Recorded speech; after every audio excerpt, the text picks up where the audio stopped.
नमस्कार मंडळी.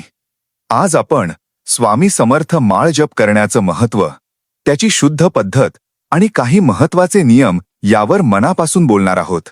अनघा, माळ जप म्हणलं की अनेकांना फक्त मणी ओढणं एवढंच दिसतं, पण त्यामागे खूप खोल अर्थ असतो ना? अगदी बरोबर संजय. माळ जप हे फक्त संख्या मोजण्यासाठी नाही, तर मन एकाग्र करण्यासाठी, चित्त शुद्ध करण्यासाठी आणि अंतर्मुख होण्यासाठी एक सुंदर साधन आहे. स्वामी समर्थांचं नामस्मरण केल्याने मन शांत होतं, अनावश्यक विचार कमी होतात आणि साधनेत स्थिरता येते. म्हणजे हा जप केवळ उच्चारणाचा विषय नाही, तर मनाच्या घडणीचा विषय आहे. हो, आणि म्हणूनच नियमित जपाचा परिणाम घरातही जाणवतो. वातावरणात सकारात्मकता निर्माण होते, जडपणा कमी होतो आणि अनेक भक्तांना असं वाटतं की संकटांच्या काळात हा नामजप आधार देतो.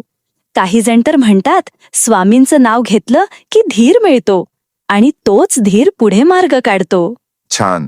आता साधना सुरू करताना कोणती माळ वापरावी याबद्दल बोलूया का? नक्की. जपासाठी तुळशीची किंवा रुद्राक्षाची माळ वापरण्याची परंपरा आहे आणि जपासाठी शक्यतो पहाटे ब्रह्ममुहूर्तावर किंवा सकाळी लवकर शांत ठिकाणी बसणं उत्तम मानलं जातं. अनेक जण पिवळ्या रंगाचं आसन वापरतात, कारण ते शुभ आणि सात्विक मानलं जातं. असं ऐकलं की वेळही खूप महत्वाचा असतो. विशेषतः दुपारी 12 ते 5 या वेळेत जप टाळावा असं सांगितलं जातं. यामागे काय भाव आहे? या वेळेला साधारणपणे जपासाठी योग्य मानलं जात नाही, म्हणून परंपरेनुसार तो टाळतात. साधना करताना वेळेची शिस्त ठेवली की मनालाही एक लय मिळते.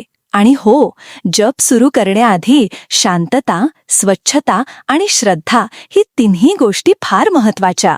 आता माळ हातात धरायची पद्धत थोडी नीट समजावून सांगाल का? कारण इथे अनेकांची गडबड होते.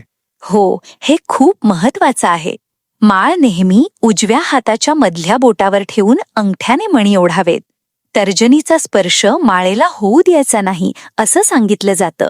त्यामुळे जप करताना हाताची रचना आणि जागरूकता दोन्हीही टिकून राहतात. आणि मुख्य मणी म्हणजे मेरूमणी, त्याबद्दलही नियम आहे ना? हो, मेरूमणी ओलांडायचा नाही. 108 मणी पूर्ण झाले की माळ उलटी फिरवून पुन्हा जप सुरू करायचा. हे केवळ मोजणीचं तंत्र नाही, त्यातून शिस्त, सातत्य आणि आदर व्यक्त होतो. खरंय.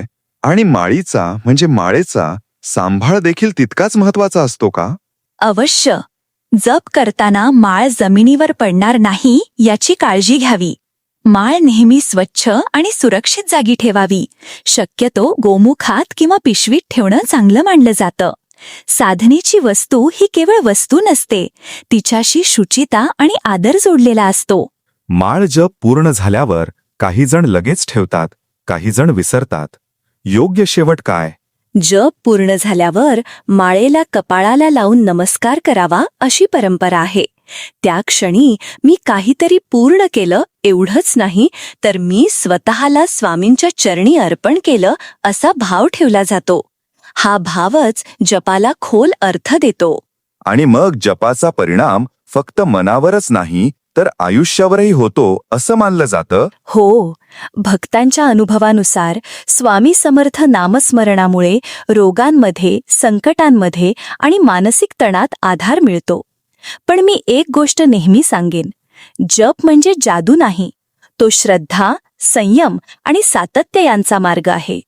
जपाने मन स्थिर होतं आणि स्थिर मनच योग्य निर्णय घेतं. म्हणजे अगदी सोप्या शब्दात सांगायचं तर योग्य माळ, योग्य वेळ, योग्य हाताची पद्धत आणि मनाची योग्य अवस्था. बरोबर ना? बरोबर. आणि त्याबरोबर स्वच्छता, आदर आणि नियमितता. रोज थोडा वेळ जरी दिला तरी जपाची ताकद वाढते. मोठं साधन म्हणजे सातत्य, आणि सातत्याचं मूळ म्हणजे श्रद्धा. आजचा मुख्य संदेश असा घेऊया का, की माळ जप हा केवळ विधी नाही, तर स्वतःला शुद्ध करण्याचा, एकाग्र करण्याचा आणि स्वामींच्या नामाशी जोडण्याचा सुंदर मार्ग आहे. हो, आणि शेवटी इतकंच म्हणेन, मणी ओढताना हात चालतो, पण खरी साधना मनात चालते. मन शांत असेल, श्रद्धा जागी असेल तर प्रत्येक जप हा एक पाऊल पुढे नेतो. स्वामी समर्थ महाराज की जय. स्वामी समर्थ महाराज की जय. नमस्कार मंडळी. आपण ही पद्धत श्रद्धेने आणि शिस्तीने पाळूया आणि आपल्या साधनेत स्थिरता आणूया.